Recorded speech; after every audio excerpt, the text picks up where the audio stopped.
നമുക്ക് പറ്റിപ്പോയൊരബദ്ധമാണിത്. Conditional spirituality, ഉപാധികളോട് കൂടിയ ആത്മീയത. നമ്മുടെ ഈ ആത്മീയ സമൂഹത്തിന് കേരള സഭയിൽ നമ്മുടെ ഈ ഒരു വചന ശുശ്രൂഷയിൽ നമ്മളിങ്ങനെ കേട്ട് പോയി നമ്മൾ പല നൊവേനകൾ, പല പ്രാർത്ഥനകൾ, പല പ്രാർത്ഥനാ രീതികൾ എല്ലാം ചെയ്ത് പോയി നമ്മൾ അവസാനം എത്തിപ്പെട്ട ഒരു അപകടമാണിത്. കണ്ടീഷണൽ സ്പിരിച്വാലിറ്റി, ഉപാധികളോട് കൂടിയ ആത്മീയത. എന്താണത്? ഈ നൊവേന ചൊല്ലുന്നു, ഈ പ്രാർത്ഥന ചൊല്ലുന്നു, ഈ രീതി പ്രാർത്ഥിക്കുന്നു. എന്തിന്? ഇത് തരുവാണെങ്കിൽ ഞാൻ ആരാധിച്ചോളാം. എല്ലാവരുടെയും കാര്യമല്ല, ഞാൻ കാടടിച്ച് വെടിവെക്കുകയല്ല. ഇതൊരു അപകടം പിടിച്ച ഒരു ആത്മീയതയാണ്. കാര്യം നേടിയെടുക്കുന്നത് വരെയുള്ള ഒരു പ്രാർത്ഥന. കാര്യം നേടിയെടുക്കുന്നവർ. ഞാൻ ഈ പുറത്തു പോയി ധ്യാനിപ്പിച്ച് പോയി കണ്ടേ. ഈ നാട്ടിൽ അതുണ്ടോന്ന് അറിയില്ല, എല്ലാ നാട്ടിലും കാണും. ഒരു പർട്ടിക്കുലർ സ്ഥലത്ത് പോയി ധ്യാനിപ്പിച്ചു പോകും. എനിക്ക് നാട്ടിൽ നന്നായിട്ട് അറിയാവുന്ന കുറച്ച് പേരാണ്. കാരണം ഇവരെൻ്റെ ധ്യാനം കൂടിയിട്ട് ഞാൻ അവരെ കോളേജിൽ ധ്യാനിപ്പിച്ച് അവർ പഠിച്ചുകൊണ്ടിരുന്നപ്പോഴും അവർ പരീക്ഷയ്ക്ക് ഒരുങ്ങിക്കൊണ്ടിരുന്നപ്പോഴും ഈ ഗ്രൂപ്പിനെ ഞാൻ ധ്യാനിപ്പിച്ചിട്ടുണ്ട്. അതുകൊണ്ട് അതിനകത്തുള്ള പിള്ളേരെ, പകുതിയിലധികം പിള്ളേരെ എനിക്ക് നന്നായിട്ട് അറിയാം. ചിലപ്പോൾ എനിക്കൊന്ന് എവിടെയെങ്കിലും ഒരു ഗ്രൂപ്പിൽ വെച്ച് കണ്ടാൽ എനിക്ക് പെട്ടെന്ന് ആ മുഖം തിരിച്ചറിയാനും പറ്റും. അപ്പം ഈ പിള്ളേരിൽ ഒരു 2 പേരെ ഞാൻ അവിടെ വെച്ച് കണ്ടു. അതിൽ ഒരാൾ അനുഭവിച്ചൊരു സ്ട്രഗിൾ, അതെന്തെങ്കിലും ആട്ടെ, അതൊക്കെ പോട്ടെ, ഒരാളെ എനിക്ക് പിടിക്കേണ്ടതുണ്ട്. അതുകൊണ്ടാണ് ഈ ആള് പറഞ്ഞതാണ്, ഇയാളിപ്പോൾ പള്ളി പോകുന്നില്ലെന്ന് വെച്ചാൽ കൊന്തയില്ല, ബൈബിള് വായിക്കില്ല, കുർബാനയ്ക്ക് പിന്നെ പോകുന്ന കാര്യം ചിന്തിക്കുകയേ വേണ്ട. ഇല്ല. എൻ്റെ പ്രിയപ്പെട്ട സൗരങ്ങളെ, ഞാൻ ജഡ്ജ് ചെയ്യല്ല. നിങ്ങൾക്ക് ആർക്കെങ്കിലും അങ്ങനത്തെ പ്രശ്നം ഉണ്ടെങ്കിൽ ഈ രാത്രി ഇത് തിരുത്തിയെടുക്കണം.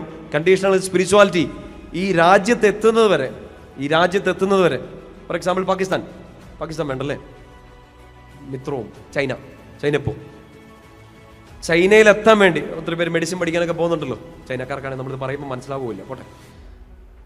ചൈനയിലെത്താൻ വേണ്ടി ഈ കൊച്ച് 10 ധ്യാനം കൂടി, ജപമാല മുടക്കില്ല, കരുണക്കൊന്ത മുടക്കില്ല, വിശുദ്ധ കുർബാന മുടക്കില്ല. ഇനി സ്വന്തം ഇടവകയിൽ നിന്ന് കുർബാന ഇല്ലെങ്കിൽ വണ്ടി പിടിച്ച് അപ്പുറത്തെ ഇടവകയിൽ പോകും. ഈ പരീക്ഷ ഒന്ന് പാസ്സായി കിട്ടാൻ വേണ്ടിയിട്ട് ഈ കണ്ണൂർ കാസർഗോഡ് ജില്ലയിലുള്ള ഈ കൊച്ച് തിരുവനന്തപുരത്തുള്ള ധ്യാനകേന്ദ്രത്തിൽ വരെ പോവും, കോട്ടയത്തുള്ളടത്ത് പോവും, ആലപ്പുഴയിൽ പോവും, തൃശ്ശൂർ പോവും. കാരണം എന്താണ്? പരീക്ഷ പാസ്സാകണം, അങ്ങ് എത്തണം. എത്തിക്കഴിഞ്ഞാൽ വീട്ടിലെ കടങ്ങൾ മാറ്റി, തീർച്ചയായിട്ടും ആ അനുഗ്രഹങ്ങളൊക്കെ വേണമല്ലോ. കടങ്ങൾ മാറണം, വീട്ടിലെ കാര്യങ്ങളൊക്കെ ഇളയതുങ്ങളെ പഠിപ്പിച്ചെടുക്കണം. എല്ലാം ഈ കൊച്ച് ചെന്നിട്ട് വേണം ചെയ്യാൻ. ഇതൊന്നും നടക്കാൻ വേണ്ടി കാസർഗോഡുള്ള കൊച്ച് തിരുവനന്തപുരം വരെ പോവും. സ്വന്തം ഇടവകയിൽ നിന്ന് പള്ളിയിൽ കുർബാന ഇല്ലെങ്കിൽ അടുത്ത് എവിടെയെങ്കിലും ഓട്ടോ പിടിച്ചിട്ടാണെങ്കിലും പോവും. എന്ത് ധ്യാനം വേണേലും ചെയ്യും, എന്ത് പ്രാർത്ഥന വേണേലും നോക്കും. 3 ദിവസം പട്ടിണിയെങ്കിൽ 3 ദിവസം പട്ടിണി, നോ പ്രോബ്ലം. പക്ഷേ ചെന്ന് ചൈനയിൽ എത്തിക്കഴിഞ്ഞിട്ട് സാർ പള്ളി പോകുന്നില്ല. എന്താ പറ്റിയ? This is what we call conditional spirituality. ഉപാധികളോടുകൂടിയുള്ള ഒരു പ്രാർത്ഥന. യാക്കോബും നമ്മളും തമ്മിൽ അധികം ദൂരമില്ല. പക്ഷെ ഓർക്കണം, ചേട്ടനെ പറ്റിക്കുന്ന പോലെയോ അപ്പനെ പറ്റിക്കണ പോലെയല്ല നിങ്ങൾക്ക് ഈ അനുഗ്രഹം തന്ന ദൈവത്തെ പറ്റിക്കുന്നത്. ഇവിടെ എല്ലാം കുടുംബങ്ങളിൽ ഇങ്ങനത്തെ ഒരു അപകടം കയറിപ്പിടിച്ചിട്ടുണ്ട്. ഈ അപകടം കയറിപ്പിടിച്ചിട്ടുണ്ട്. കൊച്ച് ഒന്ന് രക്ഷപ്പെടുന്നത് വരെ അമ്മ എന്നാ പ്രാർത്ഥന. അമ്മ വീട്ടിലെ കാര്യം നടക്കുന്നവരെ അപ്പൻ്റെ പ്രാർത്ഥന എന്നാ പ്രാർത്ഥനയാണ്. ഈ കാര്യം നടന്നു കഴിയുമ്പോൾ ഒരു തിരിഞ്ഞു നടപ്പുണ്ടല്ലോ, അതിൻ്റെ അപകടം പിടിച്ച മറ്റൊരു സൈഡാണ്. കുറേ നാളായി ഇതിനുവേണ്ടി പ്രാർത്ഥിക്കുന്നു, നടക്കുന്നില്ല. എന്നാ കർത്താവ് വേണ്ട, പള്ളിയും വേണ്ട. നിങ്ങൾ ആരോടെ കളിച്ചുകൊണ്ടിരിക്കുന്നു? കർത്താവിൻ്റെ അനുഗ്രഹത്തിന് വേണ്ടി നമ്മൾ ചോദിച്ചു, കിട്ടിയിട്ടുണ്ട്. ചോദിക്കേണ്ട ഏറ്റവും വലിയ അനുഗ്രഹം ഇതാണ്: എൻ്റെ ഈ പ്രതിസന്ധി ഘട്ടത്തിൽ എനിക്കാരും കൂടെയില്ലേലും നീ മതി, നീ ഉണ്ട്, അത് മാത്രം മതി എന്ന ബോധത്തിൽ ശക്തിയോടെ ജീവിക്കുക. ആ കൃപയ്ക്ക് വേണ്ടി പ്രാർത്ഥിക്കുക.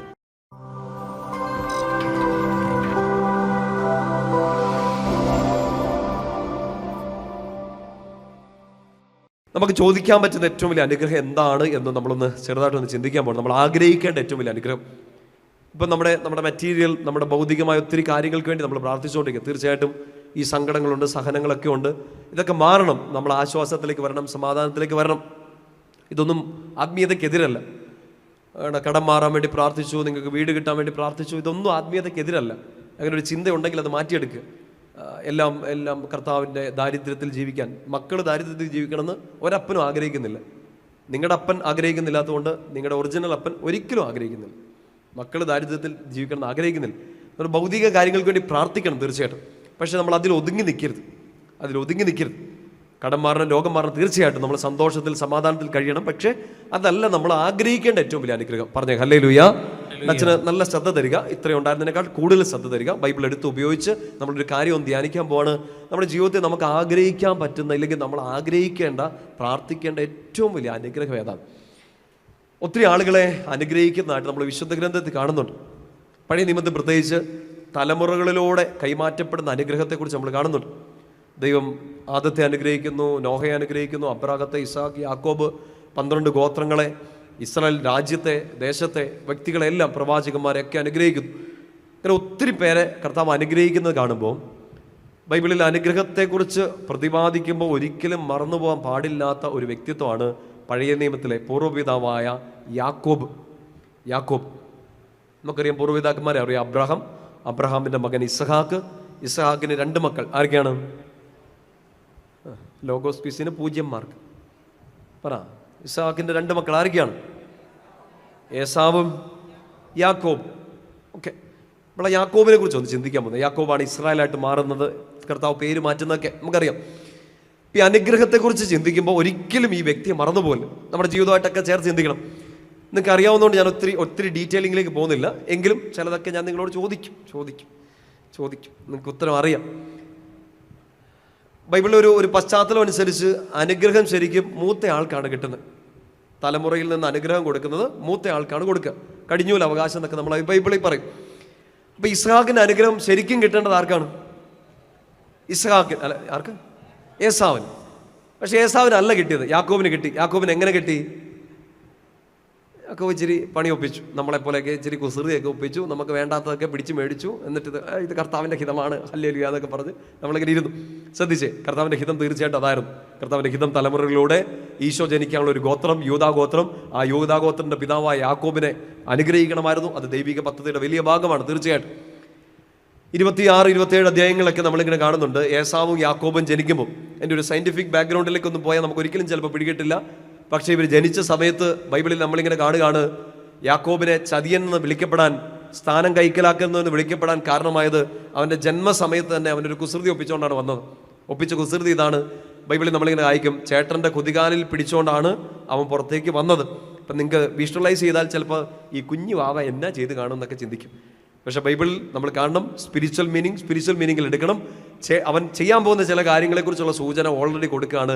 അവൻ സ്ഥാനം കൈക്കലാക്കും, അവൻ പറ്റിക്കും, അവൻ ചതിക്കും. അങ്ങനെ ഒരു ജനനത്തോടെയാണ് യാക്കോബ് പുറത്തേക്ക് വരിക. യാക്കോബും ഏസാവും ജനിക്കുന്നു, വളരുന്നു. 2 പേരും 2 സാഹചര്യങ്ങളാണ്. ഒരാൾ അപ്പന് ഇഷ്ടപ്പെട്ട ഒരാൾ അമ്മയ്ക്ക് ഇഷ്ടപ്പെട്ടയാളാണ്. അപ്പന് ഇഷ്ടപ്പെട്ടതെന്ന് വെച്ചാൽ അവൻ നന്നായിട്ട് പണിയെടുത്ത്, എല്ലുമുറിയെ പണിയെടുത്ത്, വേർത്ത് കുളിച്ച് കാട്ടിലും മേട്ടിലൊക്കെ ഓടി നടന്ന് നല്ലൊരു മല്ലൻ, നല്ല മിടുക്കനായൊരു പയ്യൻ. അപ്പന് ഭയങ്കര ഇഷ്ടം, അമ്മയ്ക്കും ഇഷ്ടമാണ്. പക്ഷെ അമ്മയ്ക്ക്, റബേക്കയ്ക്ക്, നമ്മുടെ പ്രിയപ്പെട്ട യാക്കോബിനോട് ഭയങ്കര ഇഷ്ടമാണ്. എന്നാ കാര്യം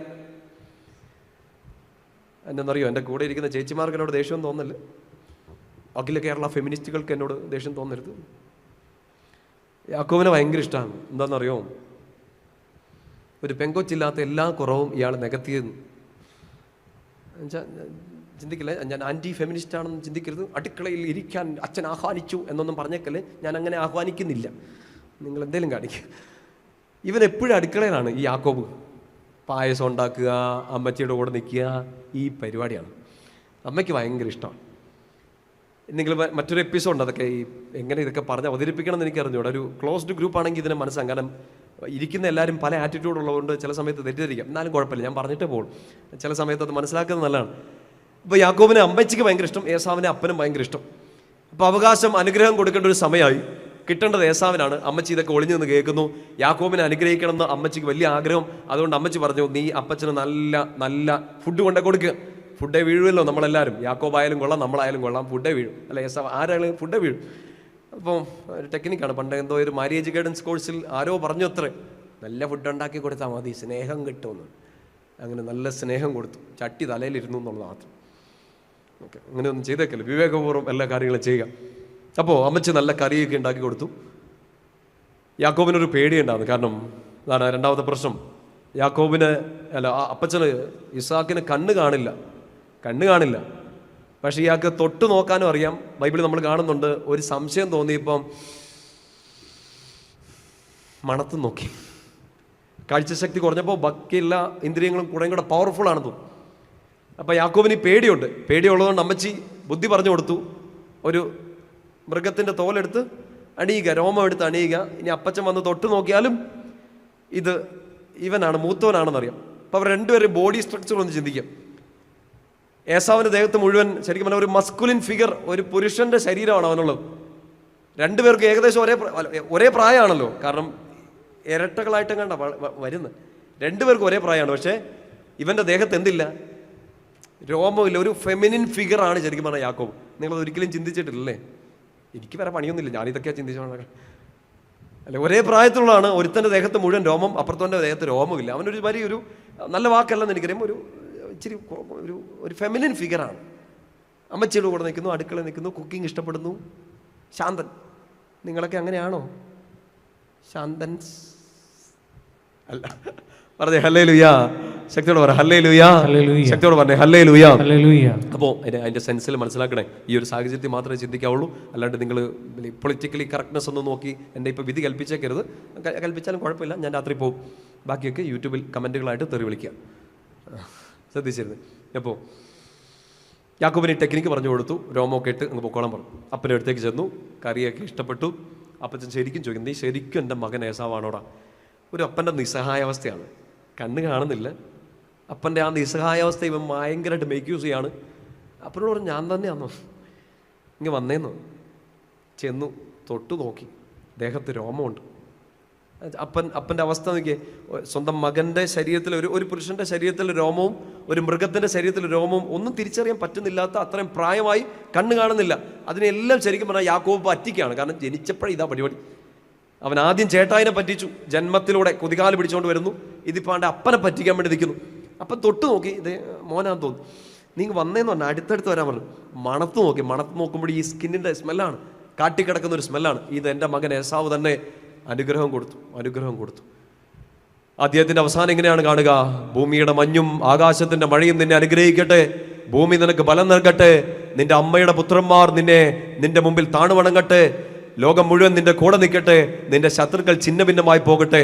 യാക്കോബിന് ആഗ്രഹിക്കാവുന്നതിൻ്റെ അപ്പുറത്തെ അനുഗ്രഹമാണ് അപ്പൻ കൊടുക്കുന്നത്, ഭൗതികമായ അനുഗ്രഹം.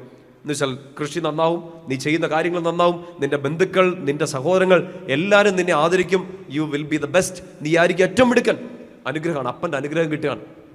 അനുഗ്രഹം കിട്ടി അവൻ പോകും. ഏസാവ് ഒന്ന് ചോദിക്കും, അപ്പം പറയും നോ, തീർന്നു, ഒന്നും ചെയ്യാനില്ല. ഏസാവിന് ദേഷ്യം വരുന്നു, ഓടിക്കാൻ വേണ്ടി തുടങ്ങുന്നു. യാക്കോബ് ഓടുന്നു, അവിടുന്ന് ഓടും. എൻ്റെ പ്രിയപ്പെട്ട സഹോദരങ്ങളെ, ഓടുന്ന വഴിയിൽ 28-ാമത്തെ അധ്യായത്തിൽ നമ്മളിങ്ങനെ കാണുന്നുണ്ട്. നിങ്ങൾ ചിന്തിച്ചേ, ഭൗതികമായ അനുഗ്രഹത്തിന് വേണ്ടി പ്രാർത്ഥിക്കുന്നത് തെറ്റില്ല, മുമ്പേ പറഞ്ഞ് ഓർക്കുന്നുണ്ടോ? പക്ഷെ അത് മാത്രം മതിയോ? പിന്നെ എന്നാ വേണം? നല്ല വീട്, 5 കാറ്, പിന്നെ ഭൗതികമായ ഞാൻ പറയുന്നില്ല ഏത് രാജ്യത്താണ്, കാരണം നിങ്ങളുടെ ബന്ധുക്കൾ അവിടെ കാണും. എന്നിട്ട് നിങ്ങൾ വിളിച്ചു ചോദിക്കും, എടി നിന്നെക്കുറിച്ചാണോടി എന്ന് ചോദിക്കും. ഞാനൊരു രാജ്യത്ത് ധ്യാനിപ്പിക്കാൻ പോയി, മലയാളികളുടെ അടുത്താണ്. അപ്പോൾ ഞാനിത് പറഞ്ഞു കഴിയുമ്പോൾ മനസ്സിലാവും മലയാളികളുടെ അടുത്തായിരുന്നു എന്ന്. അപ്പോൾ എന്നോട് പ്രാർത്ഥിക്കാൻ പറഞ്ഞു, അച്ഛാ വീടൊന്ന് വിറ്റ് പോകാൻ വേണ്ടി പ്രാർത്ഥിക്കണം, വീട് വിറ്റ് പോകാൻ വേണ്ടി. ഓക്കെ, നമ്മൾ നാട്ടിൽ നിന്നും കേൾക്കാറുള്ളതാണല്ലോ. ചിലപ്പോൾ വലിയ കടംകാരനായിരിക്കും, ഈ വീട് വിറ്റിട്ട് വേണമായിരിക്കും എന്തെങ്കിലുമൊക്കെ ചെയ്യാൻ. വീട് വിറ്റ് പോകണമെന്ന് ഒരതിശയോക്തിയല്ല, തിരുസാന്നിധ്യമായതുകൊണ്ടും വചനം പ്രഘോഷിക്കുന്നതുകൊണ്ടും ഞാൻ നുണ പറയില്ലെന്ന് നിങ്ങളെക്കാട്ടും ഉറപ്പ് എനിക്കുള്ളതുകൊണ്ട് ഞാൻ പറയാണ്. അങ്ങേരുടെ 8ാമത്തെ വീടിന് വേണ്ടി എന്നോട് പ്രാർത്ഥിച്ചുകൊണ്ടിരിക്കുന്നത്. 8ാമത്തെ വീട് വിറ്റ് പോകാൻ എന്ന് വെച്ചാൽ ഓരോന്ന് വിറ്റ് വന്നതല്ല, 8 വീടുണ്ട് സാർ. 8ാമത്തെ വീടൊന്ന് വിറ്റ് പോകണം. എന്തിന്? നല്ല പ്രാർത്ഥനയാണ്. അപ്പോൾ ബൈബിളിൽ എവിടെയോ കണ്ടു, ഇല്ലെങ്കിൽ ഏതോ വ്യാഖ്യാനത്തിൽ കേട്ടു, 7 നല്ല നമ്പറാണ് അത്രേ, അതുകൊണ്ട് 8ാമത്തെ വീട് വിറ്റ് പോകണം. ചെവി രണ്ടുകൂടി ഇങ്ങനെ പിടിച്ച് ഞാൻ പ്രാർത്ഥിച്ചോളാം എന്ന് പറയാൻ എനിക്ക് തോന്നി. ഇവിടെ മനുഷ്യൻ ടാർപ്പാ വലിച്ചു കെട്ടി കിടക്കുകയാണ് ഈ നാട്ടിൽ. 8ാമത്തെ വീട് വിറ്റ് പോകാൻ 7 എണ്ണം ഉണ്ട്. അതെന്തിനാന്ന് നിങ്ങൾ ചിന്തിക്കുമല്ലേ? നിങ്ങളുടെ ബന്ധുക്കളോട് ചോദിച്ചു, അവിടെ ഉള്ളവരോട്. രാജ്യം ഏതാന്ന് ഞാൻ പറയുന്നില്ല, ഊഹിച്ചാൽ മതി. ഒരെണ്ണം താമസിക്കാൻ, 6 എണ്ണം വാടകയ്ക്ക്. 8ാമത്തെ പിന്നെ നമ്പർ ശരിയല്ല അത്ര. എന്തൊരു ക്രിസ്ത്യാനിയാണ്, നല്ല 1-ാം തരം പുഴുങ്ങിയ ക്രിസ്ത്യാനിയാണ്. പോട്ടെ, ഭൗതിക കാര്യങ്ങൾക്ക് വേണ്ടി പ്രാർത്ഥിക്കാം. വലിയ ആർത്തിയോടെ ഒന്നും പ്രാർത്ഥിക്കാണ്ടിരിക്കുക. ഭൗതിക കാര്യങ്ങൾക്ക് വേണ്ടി തീർച്ചയായിട്ടും പ്രാർത്ഥിക്കുക. യാക്കോബ് അനുഗ്രഹിക്കപ്പെട്ടു. പറഞ്ഞേ ഹല്ലേലൂയ. ശക്തിയോടെ പറഞ്ഞേ ഹല്ലേലൂയ. 2 കാര്യങ്ങൾ വരുത്തി സന്തോഷത്തോടെ പറഞ്ഞേ ഹല്ലേലൂയ. അപ്പോ ഭൗതിക അനുഗ്രഹം മാത്രം പോരാ, നമുക്ക് ആത്മീയ അനുഗ്രഹം കൂടെ വേണം. വേണ്ടേ? ആത്മീയ അനുഗ്രഹം കൂടെ വേണം. അതാണ് ഒരു സന്തുലിതാവസ്ഥ, ഒരു ബാലൻസ് കീപ്പ് ചെയ്യാൻ പറ്റുന്നത്. യാക്കോബ് ഏസാവിനെ പേടിച്ചോടുന്നു, ലാബാന്റെ അടുത്തേക്കൊക്കെ പോകുന്നു. അവിടെ ചെല്ലുന്നതിന് മുമ്പ് യാക്കോബ് മടുക്കുന്നുണ്ട്. യാത്രക്കിടയിൽ നമ്മളിങ്ങനെ കാണുന്നുണ്ട്, യാക്കോബ് മടുത്ത് ഒരു നദീതീരത്ത് കിടന്നുറങ്ങാൻ വേണ്ടി പോവാണ്. കിടക്കാനൊരു കിടക്കയില്ല, തലയിണയില്ല. അവിടെ കണ്ട ഒരു കല്ല് എടുത്ത് തലയ്ക്ക് കീഴെ വെച്ച് യാക്കോബ് ഉറങ്ങി. നിങ്ങളിത് ചിന്തിച്ച് നോക്കണം, ഒന്ന് വിഷ്വലൈസ് ചെയ്ത് നോക്കണം. നമ്മളെ കൊണ്ട് അങ്ങനെ ഉറങ്ങാൻ പറ്റുമോ? ഇന്നിപ്പോൾ നിങ്ങൾ പുറത്തേക്ക് ഇറങ്ങുമ്പോൾ ഈ ഗേറ്റിന് മുമ്പിൽ ഭൂമി ഇടിഞ്ഞു, അയ്യാ, നിങ്ങൾക്ക് വീട്ടിലോട്ട് പോകാൻ പറ്റുന്നില്ലെന്ന് വിചാരിക്കുക. ഒരു രക്ഷയില്ല. നമ്മുടെ ഈ പള്ളിയിൽ നിൽക്കുന്ന സ്ഥലം മാത്രം ഇങ്ങനെ നിൽക്കുന്നു, ബാക്കിയെല്ലാം തണുപ്പോയി. ഇമാജിൻ ചെയ്യുവാണെങ്കിൽ ഇങ്ങനത്തെ ഇമാജിൻ ചെയ്യണം. നമുക്ക് വീട്ടിൽ പോകില്ല, ഉറക്കവും വരുന്നത്, എന്നാ ചെയ്യും? ഒന്ന് ഈ രാത്രി ഉറക്കം വരുന്നത് എന്നാ ചെയ്യും നിങ്ങൾ? പള്ളി വരാന്ത, പിന്നെ ഈ കയറ്റുക, തണുപ്പൊക്കെ ഫേസ് ചെയ്യാൻ പറ്റാത്തവർ ഞാനിവിടെ ഉണ്ടാവും. നമ്മളിവിടെ കിടക്കും. ഉറക്കം ഭയങ്കര ബുദ്ധിമുട്ടായിരിക്കും അല്ലേ? കാരണം വീട്ടിലിങ്ങനെ 8 അടിയുടെ കിടക്കയാണ്. അതേ കിടന്നിട്ട് ഉറക്കം വരുന്നില്ല. തലയണ 3 എണ്ണം വെച്ചിട്ടാണ്, ഉറക്കം വരുന്നില്ല.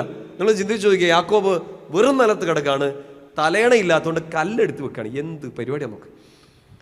നമ്മളെ കൊണ്ട് പറ്റില്ല. നമുക്ക് നല്ല തലയണ ഉണ്ടെങ്കിലും ഉറക്കം കിട്ടുന്നില്ല. പ്രിയപ്പെട്ട സഹോദരങ്ങളെ, ദൈവത്താൽ അനുഗ്രഹിക്കപ്പെട്ട ഒരാളുടെ ജീവിതം നമ്മൾ അവിടെ ഒരു വലിയ സൂചന കാണുകയാണ്. എവിടെ പോയാലും ശാന്തമായിട്ട് ഉറങ്ങുകയാണ്. നമുക്ക് പറ്റുന്നില്ല. നമുക്ക് നല്ല വീടുണ്ട്, നല്ല സാഹചര്യങ്ങളുണ്ട്, നമുക്ക് ജോലിയുണ്ട്, നമുക്കെല്ലാം തന്നിട്ടുണ്ട്. പക്ഷേ ആകുലത കാരണം ഉറക്കം കിട്ടുന്നില്ല. കൊറോണ കഴിഞ്ഞിട്ട് ഡെൽജോ ചേട്ടന് ഇത് പെട്ടെന്ന് മനസ്സിലാവും തോന്നുന്നു. ഡെൽജോ ചേട്ടനാണ് ഞങ്ങൾക്ക് വേണ്ടി എല്ലാം ഓർഗനൈസ് ചെയ്തത്. കേരളത്തിൽ ഏറ്റവും കൂടുതൽ വിറ്റഴിക്കപ്പെട്ട മരുന്ന് 1 ആൻറ്റി ഡിപ്രസൻറ്റ് ഗുളിക, 2 ഉറക്ക ഗുളിക. കൊറോണയ്ക്ക് ശേഷം ഏറ്റവും കൂടുതൽ വിറ്റുപോയ ഗുളികയാണ്.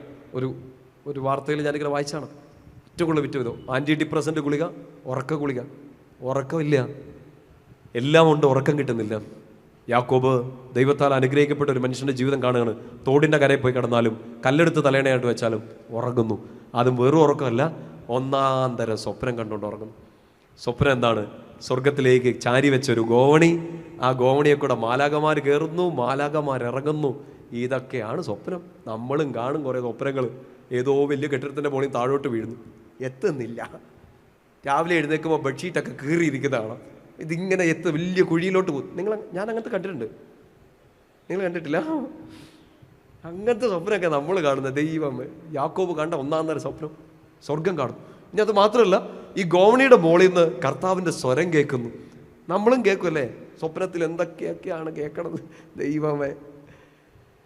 യാക്കോബ് സ്വപ്നം കണ്ട് കർത്താവിൻ്റെ സ്വരം കേൾക്കുന്നു. ഉൽപ്പത്തി 28:15 വളരെ വലിയ ജൈജാന്റിക്കായ വലിയൊരു അനുഗ്രഹത്തിൻ്റെ സ്റ്റേറ്റ്മെൻ്റാണ്. യാക്കോബിനോട് കർത്താവ് പറയാണ്, യാക്കോബേ, ഞാൻ നിൻ്റെ കൂടെയുണ്ട്. I am with you. ഞാൻ നിൻ്റെ കൂടെയുണ്ട്. അനുഗ്രഹത്തിൻ്റെ വാഗ്ദാനം ഇങ്ങനെയാണ്, നീ പോകുന്നിടത്തെല്ലാം ഞാൻ നിൻ്റെ കൂടെ കാണും. ഞാൻ നിൻ്റെ കൂടെയുണ്ട്, നീ പോകുന്നിടത്തെല്ലാം ഞാൻ നിൻ്റെ കൂടെ കാണും. ഉൽപ്പത്തി 28:15 വലിയ ശക്തി നൽകുന്ന വാചകം. ഒന്ന് പഠിക്കാൻ പറ്റുമെങ്കിൽ നല്ലതാണ്. ഉൽപ്പത്തി 28:15, യാക്കോബേ, ഞാൻ നിൻ്റെ കൂടെയുണ്ട്, നീ പോകുന്നിടത്തെല്ലാം ഞാൻ നിൻ്റെ കൂടെ കാണും. നിന്നോട് പറഞ്ഞതൊക്കെ പൂർത്തിയാക്കുന്നത് വരെ ഞാൻ നിന്നെ കൈവിടില്ല.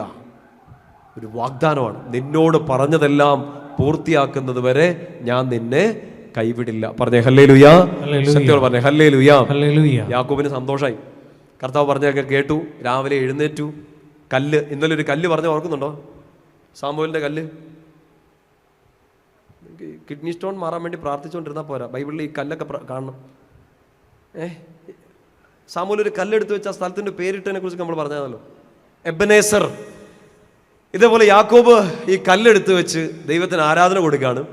എന്നിട്ട് ആ സ്ഥലത്തിനൊരു പേരിടും. നിങ്ങൾ കേട്ടിട്ടുള്ള ഒരു പേരാണ് ബഥേൽ. എന്താണ് ആ സ്ഥലത്തിൻ്റെ പേര്? ബഥേൽ, ദൈവത്തിൻ്റെ ഭവനം. യാക്കോബ് അങ്ങനെ ഒരു പ്രോമിസ് എടുക്കുകയാണ്. നിങ്ങൾ എടുക്കാവോ? ഉൽപ്പത്തി പുസ്തകം 28-ാമത്തെ അധ്യായം എടുക്കാവോ? വചനത്തിലെ ഒരു വലിയൊരു കാര്യമില്ലാത്ത കിടപ്പുണ്ട്. ഉൽപ്പത്തി പുസ്തകം 28-ാമത്തെ അധ്യായം അതിന് 15-ാമത്തെ വാക്യത്തിലാണ് നമ്മൾ ആ വാഗ്ദാനം കണ്ടത്. യാക്കോബ് ദൈവത്തെ കാണുന്നു, ദൈവത്തിൻ്റെ സ്വരം കേൾക്കുന്നു.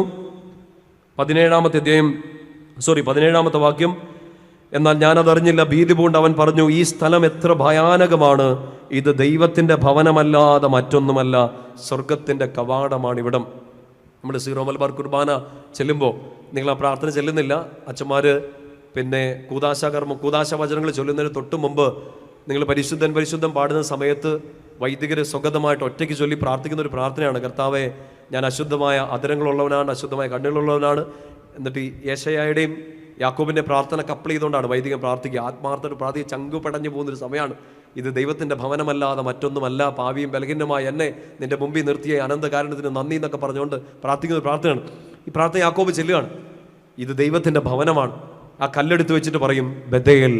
ആ പേരിൻ്റെ അർത്ഥം ദൈവത്തിൻ്റെ ഭവനം. പറഞ്ഞേ ഹല്ലേലൂയ, ശക്തിയോട് പറഞ്ഞേ ഹല്ലേലൂയ. അപ്പോൾ ഒരു സൈഡിൽ ഭൗതിക അനുഗ്രഹം, മറ്റൊരു സൈഡിൽ ആത്മീയ അനുഗ്രഹം. ഭൗതിക അനുഗ്രഹം എന്താണ്? തലമുറയായിട്ട് അനുഗ്രഹിക്കപ്പെടുന്നു, അയാൾ ചെയ്യുന്ന എല്ലാം അനുഗ്രഹിക്കപ്പെടുന്നു, അയാൾക്ക് നല്ല പേര് പ്രശസ്തി എല്ലാം ഉണ്ടാകുന്നു.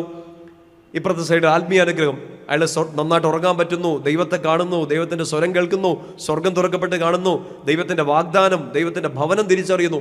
ഭൗതികമായിട്ടും ആത്മീയമായിട്ടും അനുഗ്രഹിക്കപ്പെടുന്നു. പറഞ്ഞേ ഹല്ലേലൂയ. പക്ഷെ ഒരു കാര്യം ശ്രദ്ധിക്കേണ്ടതുണ്ട്. എന്താണെന്നറിയോ? യാക്കോബിനെ കുറിച്ച് എപ്പോഴും കേൾക്കും. പ്രത്യേകിച്ച് നിങ്ങളൊരു ധ്യാന കേന്ദ്രത്തിലൊക്കെ പോയി ധ്യാനം കൂടുമ്പോൾ ആ ധ്യാന കേന്ദ്രത്തിൽ വെച്ച് നിങ്ങൾ ആദ്യം കേൾക്കാൻ പോകുന്നൊരു വചനമുണ്ട്. അത് ഈ യാക്കോബിൻ്റെ ഒരു സംഭവമാണ്, മൽപ്പിടുത്തം. യാക്കോബിൻ്റെ മൽപ്പിടുത്തം. അവിടെ വെച്ച് യാക്കോബ് ഇങ്ങനെ പറയുന്നുണ്ട്, എന്നെ അനുഗ്രഹിച്ചിട്ടല്ലാതെ ഞാൻ നിന്നെ വിടില്ല. 32-ാമത്തെ അധ്യായം എത്തുമ്പോഴാണ് നമ്മൾ ഈ പറഞ്ഞുകൊണ്ടിരിക്കുന്നത്. 28-ാമത്തെ അധ്യായത്തിലാണ്. അപ്പം ധ്യാനത്തിനൊക്കെ പോകുമ്പോൾ നമ്മളിങ്ങനെ അവിടെ നിൽക്കുമ്പോൾ നമ്മളോട് ധ്യാനിപ്പിക്കുന്ന ആൾക്കാർ പറഞ്ഞു തരും, നിങ്ങൾ ഈ ധ്യാന കേന്ദ്രത്തിൽ വന്നു, ഈശോ ഇവിടെ കൊണ്ടുവന്നു, ഈശോയോട് ഇങ്ങനെ പ്രാർത്ഥിക്കണം, എന്ത്? കർത്താവേ, അനുഗ്രഹിച്ചിട്ടല്ലാതെ ഞാൻ പോവില്ല, ഞാൻ വിടില്ല. ശ്രദ്ധിക്കണം, നമ്മളിപ്പോൾ കണ്ടു ഭൗതികമായിട്ട് ഒരാൾ അനുഗ്രഹിക്കപ്പെടുന്നു, ആത്മീയമായിട്ടും അനുഗ്രഹിക്കപ്പെടുന്നു. 28-ാമത്തെ അധ്യായത്തിൽ ഇത് സംഭവിച്ചു. പക്ഷെ 32-ാമത്തെ അധ്യായത്തിൽ, കാരണം ഇനിയും വർഷങ്ങൾ കിടക്കുകയാണ് ഈ സംഭവങ്ങളൊക്കെ നടക്കാൻ, അവിടെ എത്തുമ്പോഴും യാക്കോബ് പറയാണ്, എന്നെ അനുഗ്രഹിച്ചിട്ടല്ലാതെ ഞാൻ വിടില്ല. അപ്പം അതെന്ത് അനുഗ്രഹമാണ്? ഭൗതിക അനുഗ്രഹം, ആത്മീയ അനുഗ്രഹം. പക്ഷെ പിന്നെയും ചോദിക്കുകയാണ്, എന്നെ അനുഗ്രഹിക്കണം, അല്ലാണ്ട് ഞാൻ വിടില്ല എന്ന് പറയാണ്. എന്താ അനുഗ്രഹം എന്നറിയോ? ആ അനുഗ്രഹത്തിലേക്ക് എത്തണം. അതാണ് ഈ രാത്രി നിങ്ങളോട് ഞാനൊന്ന് പറഞ്ഞൊന്ന് അവതരിപ്പിക്കാൻ വേണ്ടി ശ്രമിക്കുന്നത്. നമ്മൾ ചോദിക്കേണ്ടതും നമ്മൾ ആഗ്രഹിക്കേണ്ടതുമായ ഏറ്റവും വലിയ അനുഗ്രഹം. കടം മാറണം, രോഗം മാറണം, ഈശോയെ ആരാധിക്കണം, ഈശോയെ കാണണം, ഈശോയോട് സംസാരിക്കണം, നമുക്ക് നന്നായിട്ട് പ്രാർത്ഥിക്കാൻ, വിശുദ്ധിയിൽ ജീവിക്കാൻ ഒക്കെ പറ്റണം. പക്ഷെ ഒരു മനുഷ്യ ജീവിതം, ഒരു ക്രൈസ്തവ ജീവിതം, ഈശോയെ സ്നേഹിക്കുന്ന ഏതൊരു വ്യക്തിയുടെ ജീവിതത്തിലും അവർ ആഗ്രഹിക്കേണ്ട ഏറ്റവും വലിയ അനുഗ്രഹത്തെക്കുറിച്ച് നമ്മൾ പറയാൻ പോവാണ്. ശ്രദ്ധിച്ചിരിക്കണം. യാക്കോബ് ഒരു പണി ഒപ്പിക്കുന്നുണ്ട്. 28-ാമത്തെ അധ്യായം 20-ാമത്തെ വാക്യം ശ്രദ്ധിക്കണം. 28-ന്റെ 20 മുതൽ ആ സ്ഥലത്തിന് ബഥേൽ എന്ന് പേരിട്ടതിന് ശേഷം യാക്കോബ് ചെയ്യുന്നൊരു കാര്യം 20 മുതൽ ശ്രദ്ധിച്ച് കേൾക്കുക. ബൈബിളുള്ളവർ വായിക്കണം. അത് കഴിഞ്ഞ് യാക്കോബ് ഒരു പ്രതിജ്ഞ എടുത്തു. ദൈവമായ കർത്താവ് എൻ്റെ കൂടെ ഉണ്ടായിരിക്കുകയും ഈ യാത്രയിൽ എന്നെ സംരക്ഷിക്കുകയും എനിക്ക് ഉണ്ണാനും ഉടുക്കാനും തരികയും എൻ്റെ പിതാവിൻ്റെ വീട്ടിലേക്ക് സമാധാനത്തോടെ ഞാൻ തിരിച്ചെത്തുകയും ചെയ്താൽ കർത്താവായിരിക്കും എൻ്റെ ദൈവം. നല്ല പ്രതിജ്ഞയാണ്, നല്ല പ്രതിജ്ഞ. പക്ഷെ 2 പ്രാവശ്യം വായിച്ചു നോക്കണം. ഇതുപോലത്തെ തട്ടിപ്പുകാരൻ വേറെ ഈ ലോകത്തിൽ വേറെ ഇല്ല. അവൻ ആദ്യം ചേട്ടായിയെ പറ്റിച്ചു, പിന്നെ അപ്പനെ പറ്റിച്ചു, ഇപ്പം കർത്താവിനെ പറ്റിക്കാൻ പോണ യാക്കോബ്. ഇത്രയും അനുഗ്രഹം കൊടുത്തിട്ട് യാക്കോബ് പറയാണ്, കൈലിമുണ്ടിൻ്റെ കാര്യമൊക്കെ പറയണം, എനിക്ക് ഉണ്ണാൻ തന്നാൽ, എനിക്ക് ഉടുക്കാൻ തന്നാൽ, എന്നോട് പറഞ്ഞതൊക്കെ പൂർത്തിയാക്കിയാൽ, എന്നെ ഇങ്ങോട്ട് തിരിച്ചു കൊണ്ടുവന്നാൽ, ഹല്ലേലൂയ, ഞാൻ നിന്നെ ആരാധിച്ചോളാം. നോക്കി, എന്നോ പറ്റിക്കുന്നത് നോക്ക്. പ്രതിജ്ഞ എടുക്കുന്നതെന്ന് ഓർക്കണം. പ്രതിജ്ഞ എടുക്കുന്നത് എന്താ? എന്നാ സംഭവിച്ചാലും നമ്മൾ തന്നെ, അതാണ് പ്രതിജ്ഞ. പക്ഷെ ഇവിടെ എന്താണെന്നറിയോ? നീ എനിക്ക് ഇനി ഉണ്ണാൻ തന്നാൽ, ഉടുക്കാൻ തന്നാൽ, നീ എന്നെ സഹായിച്ചാൽ, നീ എന്നെ തിരിച്ചു കൊണ്ടുവന്നാൽ, നീ ആയിരിക്കും എൻ്റെ ദൈവം. പറഞ്ഞേ ഹല്ലേലൂയ. എൻ്റെ പ്രിയപ്പെട്ട സഹോദരങ്ങളെ, ഇതാണ് ഈ നമുക്ക് പറ്റിപ്പോയൊരു അബദ്ധമാണിത്. Conditional spirituality. കണ്ടീഷണൽ സ്പിരിച്വാലിറ്റി, ഉപാധികളോട് കൂടിയ ആത്മീയത. നമ്മുടെ ഈ ആത്മീയ സമൂഹത്തിന്, കേരള സഭയിൽ, നമ്മുടെ ഈ ഒരു വചന ശുശ്രൂഷയിൽ നമ്മളിങ്ങനെ കേട്ട് പോയി നമ്മൾ പല നൊവേനകൾ, പല പ്രാർത്ഥനകൾ, പല പ്രാർത്ഥനാ രീതികൾ എല്ലാം ചെയ്ത് പോയി നമ്മൾ അവസാനം എത്തിപ്പെട്ട ഒരു അപകടമാണിത്. കണ്ടീഷണൽ സ്പിരിച്വാലിറ്റി, ഉപാധികളോട് കൂടിയ ആത്മീയത. എന്താണത്? ഈ നൊവേന ചൊല്ലുന്നു, ഈ പ്രാർത്ഥന ചൊല്ലുന്നു, ഈ രീതി പ്രാർത്ഥിക്കുന്നു. എന്തിന്? ഇത് തരുവാണെങ്കിൽ ഞാൻ ആരാധിച്ചോളാം. എല്ലാവരുടെയും കാര്യമല്ല, ഞാൻ കാടടിച്ച് വെടിവെക്കുകയല്ല. ഇതൊരു അപകടം പിടിച്ച ഒരു ആത്മീയതയാണ്. ഇതൊരു അപകടം പിടിച്ച ആത്മീയതയാണ്. കാര്യം നേടിയെടുക്കുന്നത് വരെയുള്ള ഒരു പ്രാർത്ഥന. കാര്യം നേടിയെടുക്കുന്നവർ, ഞാനൊരു 8-9 രാജ്യങ്ങളിൽ പോയി ധ്യാനിപ്പിച്ചുണ്ട്. 1-2 തവണയേ ഉള്ളൂ ആ രാജ്യത്തെ വ്യക്തികൾക്ക് വേണ്ടി ധ്യാനിപ്പിച്ചു. ബാക്കിയെല്ലാം മലയാളികൾക്ക് വേണ്ടി ധ്യാനിപ്പിച്ചാണ്. ഞാൻ പൊതുവായി കണ്ട ഒരു അപകടം നിങ്ങൾക്കിതുണ്ടോ എന്ന് ചിന്തിച്ചാൽ മതി. ഒരു എക്സാമ്പിൾ ഇതിനകത്ത് IELTS OET അങ്ങനെയൊക്കെ പഠിക്കുന്ന ആരിലൊക്കെ ഉണ്ടോ? എനിക്ക് പറയാൻ ഏറ്റവും എളുപ്പമുള്ള ഉദാഹരണം അതുകൊണ്ടായതാണ്. ഇല്ല, IELTS OETക്കാരൊന്നും ഇല്ല. ഒന്നും പഠിക്കണ്ട, ഇങ്ങനെ ഇരുന്നു. അങ്ങനെ ഒരു ഗ്രൂപ്പിനെ ഞാൻ ആദ്യമായിട്ട് കാണുകയുള്ളൂ. സാധാരണ അങ്ങനെയുള്ള ചില ആൾക്കാർ എപ്പോഴും ഉണ്ടാവും. അവരെല്ലാം പഠിച്ചുകൊണ്ടിരിക്കുകയാണോ? Okay, all the best. വചനമൊന്നും കേട്ടാൽ നമ്മുടെ സമയം പോകും അല്ലേ? വചനം കേട്ടോണ്ടൊക്കിരുന്നാൽ അതിനുള്ള സമയമൊന്നും നമുക്കില്ല. ഞാൻ ശ്രദ്ധിച്ചേ, ഞാൻ ഇന്നലെ തപസ് ധ്യാനത്തെക്കുറിച്ച് പറഞ്ഞല്ലോ. അപ്പോൾ അവിടെ പല നിയോഗങ്ങളുമായിട്ടൊക്കെ ആൾക്കാർക്ക് ഒരു ഇച്ചിരി സഹനമുള്ള ഒരു ധ്യാനമായതുകൊണ്ട് ഒത്തിരി നിയോഗങ്ങളൊക്കെ എടുത്ത് ആൾക്കാർ വരും. അപ്പോൾ ഞാൻ അവിടെ കണ്ടിട്ടുള്ള റെക്കോർഡ് അടിച്ചിട്ട് കണ്ട ഒരു പെങ്കൊച്ച്, അവൾ 14 തവണ ഊറ്റിയിടും. 14 തവണ. നമുക്കറിയാം എന്തോ ഒരു ചിലവുണ്ടാവും. ആ ചിലവിനേക്കാൾ അപ്പുറമായിട്ട് ഓരോ തോൽവി കഴിയുമ്പോഴത്തും മനസ്സിടിഞ്ഞു പോകും. അടുത്ത പരീക്ഷയ്ക്ക് ഒരുങ്ങാൻ പോലും പറ്റില്ല. ആ മൈൻഡ് അടിഞ്ഞു പോകും. 14 തവണ ഞാൻ കണ്ട റെക്കോർഡ് അതാണ്. 8ഉം 10ഉം ഒക്കെ ഉണ്ട്. ഇവള് 14 അടിച്ചു. ചിന്തിച്ച് നോക്കിയാൽ ഈ 14 തവണ OET പാസ്സാവാതെ പൊട്ടി നിൽക്കുന്ന ഈ കൊച്ച്, അവൾ പല പ്രാർത്ഥന രീതികളെടുത്തു. അതിലൊന്നാണ് ഈ തപസ് ധ്യാനം. വിശുദ്ധ കുർബാന മുടക്കില്ല. എല്ലാ ദിവസവും മുഴുവൻ ജപമാല ചെല്ലും. മുഴുവൻ ജപമാല എന്ന് പറഞ്ഞാൽ മനസ്സിലാവും. 4 രഹസ്യങ്ങൾ ഫുള്ളായിട്ട് ചെല്ലും. എങ്ങനെയെങ്കിലും കർത്താവെ കയറി പോകണം, എങ്ങനെയെങ്കിലും കയറി പോകണം. ഞങ്ങളുടെ അടുത്ത് വന്ന് ഇവിടെ പരീക്ഷ കഴിഞ്ഞ് പിന്നീട് കയറിപ്പോണതിന് മുമ്പ് സാക്ഷ്യപ്പെടുത്തി 15ാമത്തെ അറ്റംപ്റ്റിൽ കയറി. പറഞ്ഞേ ഹല്ലേലൂയ. ശ്രദ്ധിച്ചേ, എന്നെ അപകടം എന്നറിയോ? ഞാൻ ഈ പുറത്ത് പോയി ധ്യാനിപ്പിച്ച പോയി കണ്ടേ. ഈ നാട്ടിലതുണ്ടോയെന്ന് അറിയില്ല, എല്ലാ നാട്ടിലും കാണും. ഒരു പർട്ടിക്കുലർ സ്ഥലത്ത് പോയി ധ്യാനിപ്പിച്ചു പോകും. എനിക്ക് നാട്ടിൽ നന്നായിട്ട് അറിയാവുന്ന കുറച്ച് പേരാണ്. കാരണം ഇവരെൻ്റെ ധ്യാനം കൂടിയിട്ട് ഞാൻ അവരെ കോളേജിൽ ധ്യാനിപ്പിച്ച് അവർ പഠിച്ചുകൊണ്ടിരുന്നപ്പോഴും അവർ പരീക്ഷയ്ക്ക് ഒരുങ്ങിക്കൊണ്ടിരുന്നപ്പോഴും ഈ ഗ്രൂപ്പിനെ ഞാൻ ധ്യാനിപ്പിച്ചിട്ടുണ്ട്. അതുകൊണ്ട് അതിനകത്തുള്ള പിള്ളേരെ, പകുതിയിലധികം പിള്ളേരെ എനിക്ക് നന്നായിട്ട് അറിയാം. ചിലപ്പോൾ എനിക്ക് തോന്നുന്നു എവിടെയെങ്കിലും ഒരു ഗ്രൂപ്പിൽ വെച്ച് കണ്ടാൽ എനിക്ക് പെട്ടെന്ന് ആ മുഖം തിരിച്ചറിയാനും പറ്റും. അപ്പം ഈ പിള്ളേരിൽ ഒരു 2 പേരെ ഞാൻ അവിടെ വെച്ച് കണ്ടു. അതിലൊരാൾ അനുഭവിച്ചൊരു സ്ട്രഗിൾ, അതെന്തെങ്കിലും ആട്ടെ, അതൊക്കെ പോട്ടെ, ഒരാളെ എനിക്ക് പിടിക്കേണ്ടതുണ്ട്. അതുകൊണ്ടാണ് ഈ ആൾ പറഞ്ഞതാണ്, ഇയാളിപ്പോൾ പള്ളി പോണില്ല. പള്ളി പോകുന്നില്ലെന്ന് പറഞ്ഞാൽ കൊന്തയില്ല, ബൈബിള് വായിക്കില്ല, കുർബാനയ്ക്ക് പിന്നെ പോകുന്ന കാര്യം ചിന്തിക്കുകയേ വേണ്ട. ഇല്ല. എൻ്റെ പ്രിയപ്പെട്ട സൗരങ്ങളെ, ഞാൻ ജഡ്ജ് ചെയ്യല്ല. നിങ്ങൾക്ക് ആർക്കെങ്കിലും അങ്ങനത്തെ പ്രശ്നം ഉണ്ടെങ്കിൽ ഈ രാത്രി ഇത് തിരുത്തിയെടുക്കണം. കണ്ടീഷണൽ സ്പിരിച്വാലിറ്റി ഈ രാജ്യത്ത് എത്തുന്നത് വരെ, ഫോർ എക്സാമ്പിൾ പാകിസ്ഥാൻ വേണ്ടല്ലേ, മിത്രവും ചൈനപ്പോ ചൈനയിലെത്താൻ വേണ്ടി ഒത്തിരി പേര് മെഡിസിൻ പഠിക്കാനൊക്കെ പോകുന്നുണ്ടല്ലോ. ചൈനക്കാർക്കാണെങ്കിൽ നമ്മളിത് പറയുമ്പോൾ മനസ്സിലാവില്ല, പോട്ടെ. ചൈനയിലെത്താൻ വേണ്ടി ഈ കൊച്ച് 10 ധ്യാനം കൂടി, ജപമാല മുടക്കില്ല, കരുണക്കൊന്ത മുടക്കില്ല, വിശുദ്ധ കുർബാന മുടക്കില്ല. ഇനി സ്വന്തം ഇടവകയിൽ നിന്ന് കുർബാന ഇല്ലെങ്കിൽ വണ്ടി പിടിച്ച് അപ്പുറത്തെ ഇടവകയിൽ പോവും. ഈ പരീക്ഷ ഒന്ന് പാസ്സായി കിട്ടാൻ വേണ്ടിയിട്ട് ഈ കണ്ണൂർ കാസർഗോഡ് ജില്ലയിലുള്ള ഈ കൊച്ച് തിരുവനന്തപുരത്തുള്ള ധ്യാനേന്ദ്രത്തിൽ വരെ പോവും, കോട്ടയത്തുള്ളടത്ത് പോവും, ആലപ്പുഴയിൽ പോവും, തൃശ്ശൂർ പോവും. കാരണം എന്താണ്? പരീക്ഷ പാസ്സാകണം, അങ്ങ് എത്തണം. എത്തിക്കഴിഞ്ഞാൽ വീട്ടിലെ കടങ്ങൾ മാറ്റി, തീർച്ചയായിട്ടും ആ അനുഗ്രഹങ്ങളൊക്കെ വേണമല്ലോ. കടങ്ങൾ മാറണം, വീട്ടിലെ കാര്യങ്ങളൊക്കെ ഇളയതുങ്ങളെ പഠിപ്പിച്ചെടുക്കണം. എല്ലാം ഈ കൊച്ച് ചെന്നിട്ട് വേണം ചെയ്യാൻ. ഇതൊന്നും നടക്കാൻ വേണ്ടി കാസർഗോഡുള്ള കൊച്ച് തിരുവനന്തപുരം വരെ പോവും. സ്വന്തം ഇടവകയിൽ നിന്ന് പള്ളിയിൽ കുർബാന ഇല്ലെങ്കിൽ അടുത്ത് എവിടെയെങ്കിലും ഓട്ടോ പിടിച്ചിട്ടാണെങ്കിലും പോവും. എന്ത് ധ്യാനം വേണേലും ചെയ്യും, എന്ത് പ്രാർത്ഥന വേണേലും നോക്കും. 3 ദിവസം പട്ടിണിയെങ്കിൽ 3 ദിവസം പട്ടിണി, നോ പ്രോബ്ലം. പക്ഷേ ചെന്ന് ചൈനയിൽ എത്തിക്കഴിഞ്ഞിട്ട് സാർ പള്ളി പോകുന്നില്ല. എന്താ പറ്റിയ? This is what we call conditional spirituality. ഉപാധികളോടുകൂടിയുള്ള ഒരു പ്രാർത്ഥന. യാക്കോബും നമ്മളും തമ്മിൽ അധികം ദൂരമില്ല. പക്ഷെ ഓർക്കണം, ചേട്ടനെ പറ്റിക്കുന്ന പോലെയോ അപ്പനെ പറ്റിക്കണ പോലെയല്ല നിങ്ങൾക്ക് ഈ അനുഗ്രഹം തന്ന ദൈവത്തെ പറ്റിക്കുന്നത്. നമ്മുടെ എല്ലാം കുടുംബങ്ങളിൽ ഇങ്ങനത്തെ ഒരു അപകടം കയറിപ്പിടിച്ചിട്ടുണ്ട്. ഈ അപകടം കയറിപ്പിടിച്ചിട്ടുണ്ട്. കൊച്ച് ഒന്ന് രക്ഷപ്പെടുന്നത് വരെ അമ്മ എന്നാ പ്രാർത്ഥന. അമ്മ വീട്ടിലെ കാര്യം നടക്കുന്നവരെ അപ്പൻ്റെ പ്രാർത്ഥന എന്നാ പ്രാർത്ഥനയാണ്. ഈ കാര്യം നടന്നു കഴിയുമ്പോൾ ഒരു തിരിഞ്ഞു നടപ്പുണ്ടല്ലോ, അതിൻ്റെ അപകടം പിടിച്ച മറ്റൊരു സൈഡാണ്. കുറേ നാളായി ഇതിനുവേണ്ടി പ്രാർത്ഥിക്കുന്നു, നടക്കുന്നില്ല. എന്നാൽ കർത്താവ് വേണ്ട, പള്ളിയും വേണ്ട. നിങ്ങൾ ആരോടെ കളിച്ചുകൊണ്ടിരിക്കണം? അപകടമാണ്, അപകടം. ഭയങ്കര മോശം പരിപാടിയാണ്, മോശം പരിപാടി. ഈ കൊച്ചിനെ കണ്ട് ഞാൻ സംസാരിച്ചു. ഞാൻ ചോദിച്ചു, മോളെ എന്നാടി നീ ഇങ്ങനെ അല്ലായിരുന്നല്ലോ. വളരെ സിമ്പിളായിട്ടുള്ള റീസൺ ഇതാണ്. അച്ഛാ 4 കിലോമീറ്റർ അപ്പുറം പോകണം. 13 ജില്ല കടന്നിട്ട് വരാൻ നമുക്ക് ബുദ്ധിമുട്ടില്ല. 4 കിലോമീറ്റർ. ഞായറാഴ്ച പോവാം, അവരുടെ ആ ഒരു സ്ഥലത്ത് അടുത്തുള്ളൊരു പള്ളിയിൽ കുർബാനയില്ല, വേറൊരു ഡിനോമിനേഷൻ്റെ പള്ളിയിൽ ആരാധന നടക്കുന്നുണ്ട്. ദിവ്യാരാധനയല്ല, പ്രൈസ് ആൻഡ് വർഷിപ്പ് പോലത്തെ. ഞാൻ പറഞ്ഞു അറ്റ്ലീസ്റ്റ് നീ അതിനെങ്കിലും പോ, അതിനെങ്കിലും, ഒരിക്കലും റെക്കമെൻഡ് ചെയ്യുന്നില്ല, പക്ഷെ നീ അതിനെങ്കിലും പോ. അച്ഛാ അത് ഞായറാഴ്ച ഉള്ളൂ. യു ക്യാൻ ഗോ, ഞായറാഴ്ച പോകത്തില്ലേ?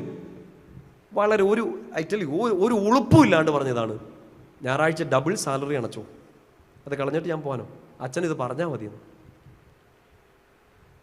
അതുകൊണ്ട് ശരിക്കും പേടിയാണ് ചില ആൾക്കാർ വന്ന് പ്രാർത്ഥനാ സഹായം ചോദിക്കുമ്പോൾ, കർത്താവ് ഈ പാപത്തിൽ ഞാനും കൂടെ പങ്കുചേരണമല്ലോ എന്ന്. കാര്യം അപകടമാണ്. അത് കഴിയുമ്പോൾ ഈശോ ഇല്ല, ഈശോ വേണ്ട, വളരെ വളരെ സിമ്പിളായിട്ട് കറിയാപ്പന ദൂരെ കളയുന്ന പോലെ എടുത്ത് കളയാണ്. ഈശോയെ ആരോടാണ് നമ്മൾ ഈ കളിക്കണത്?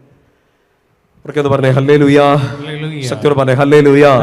പ്രിയപ്പെട്ട സഹോദരങ്ങളെ, പല നിയോഗങ്ങളും പല പ്രാർത്ഥനകളും നിങ്ങൾ സമർപ്പിക്കുമ്പോൾ ഇങ്ങനെ ഒരു കണ്ടീഷണൽ സ്പിരിച്വാലിറ്റി, ഉപാധികളോടുകൂടിയുള്ള ആത്മീയതയാണെങ്കിൽ നമ്മൾ ചെയ്തുകൊണ്ടിരിക്കുന്നത് വളരെ ചീപ്പായ ഒരു പ്രാർത്ഥനയാണ്, നമ്മൾ ചെയ്തുകൊണ്ടിരിക്കുന്ന ഒരു ചതിയാണ്. ആ ചതി നമ്മൾ ചെയ്യുന്നത് നമ്മുടെ പ്രിയപ്പെട്ടവരോടോ അപ്പനോടോ അമ്മയോടോ അല്ല, നമ്മൾ ഈ ചെയ്തുകൊണ്ടിരിക്കുന്നത് സർവത്തെ സൃഷ്ടിച്ച് പരിപാലിക്കുന്ന ഒരു ദൈവത്തോടാണ്. പൗലോസിലെ പറയുന്ന ഒരു വാക്കോർത്തേക്കണം, അവിടുത്തെ കാരുണ്യവും അവിടുത്തെ കാഠിന്യവും നീ മറക്കരുത്. നിനക്കിത് തരാൻ കർത്താവ് കരുണ കാണിച്ചെങ്കിൽ നീ തള്ളിപ്പറഞ്ഞാൽ നിന്നോട് കാഠിന്യം കാണിക്കാനും കർത്താവിന് മടിയില്ല. ഈശോ സ്നേഹമാണ്, ഈശോ സ്നേഹമാണെന്ന് പറഞ്ഞുകൊണ്ടിരിക്കരുത്.